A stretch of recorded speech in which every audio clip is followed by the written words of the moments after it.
Alright, today we're working on a 2016 Chevy Traverse with a 3.6 liter engine. This truck has 34,000 miles on it, and it's also got a check engine light on. Right now the light's not on, but it was blinking a minute ago. I also got my scanner set up right here, so I want to show you guys what's going on with this. I'm just gonna go over here and scan the codes and see what we got. Okay, so let me see if I can bring this. 1 second.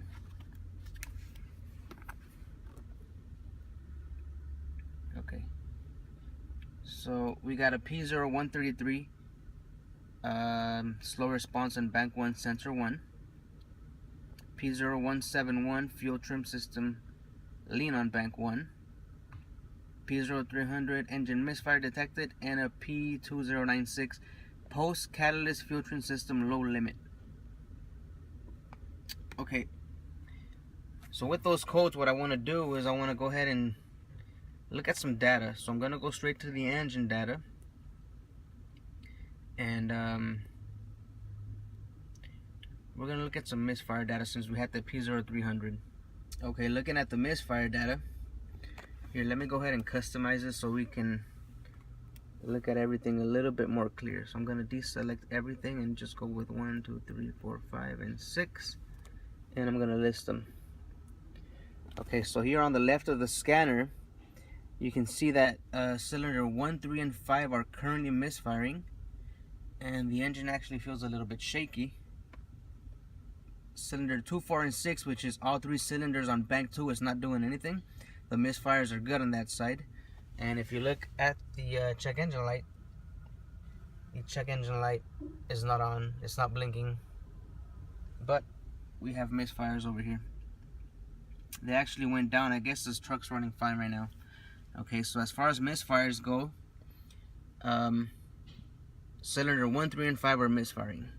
I want to go ahead and look at some fuel trim data now, and let me customize this also. Okay, so I'm gonna deselect. I just want to look at short term on both banks, and I want to look at O2 sensors on both banks, and we're gonna look at all of them, and we're gonna go ahead and list that. So short term on bank 1 is close to 30, and short term on bank 2 is pretty close to 0. So bank 1 is adding a lot of fuel.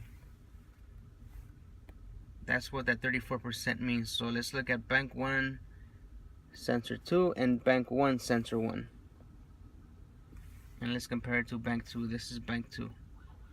Okay, so on the top of the screen is bank 2, on the bottom of the screen is bank 1. Now let's just look at that for a little bit. Bank 2, the oxygen sensor is oscillating up and down between 60 and 810 millivolts. Bank 1 is oscillating between 80 and 90 millivolts, so it's pretty close to 0 here. Let me go ahead and give it a little, and bring that back so you guys can have an idea of how it really looks. Okay. Now the history on this car is that this bank 1 sensor 1 oxygen sensor has been changed twice. Now the reason it was changed is because the power steering hose was leaking onto the harness. So what I did was I changed the whole harness for the powertrain, the complete engine harness. I changed that because I was told that was going to fix the problem, and it didn't. We're back with the same thing. Alright, so there's the oxygen sensor for bank 1. That's bank 1 sensor 1. If you follow the cat down over here, that's bank 1 sensor 2. So what I'm going to do right now is go ahead and change that oxygen sensor, then we're going to go ahead and get some readings.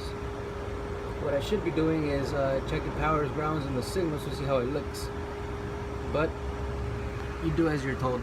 Alright, so here's a look at the old sensor and the new sensor side by side. If you look at the old sensor, that shit looks black. It looks like it's contaminated or something.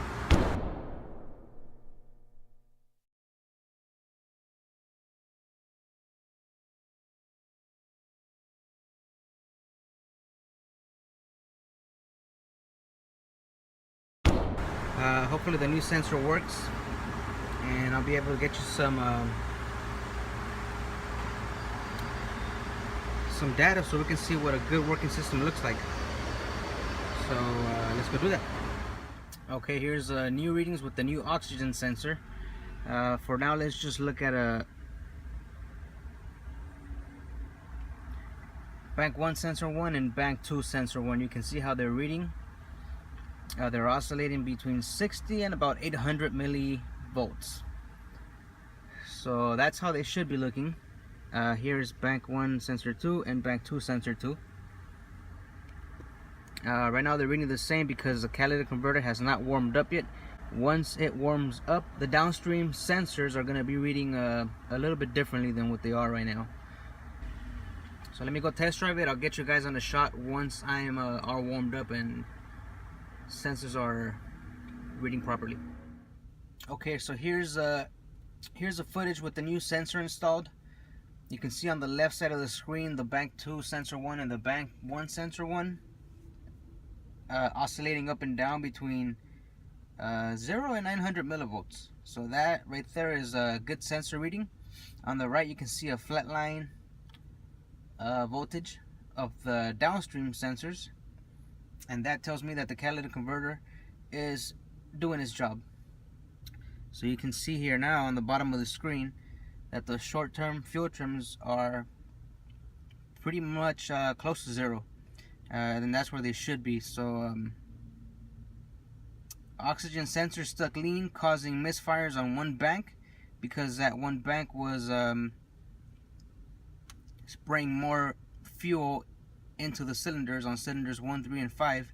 Here, actually, let's go back and look at the misfire data so we can see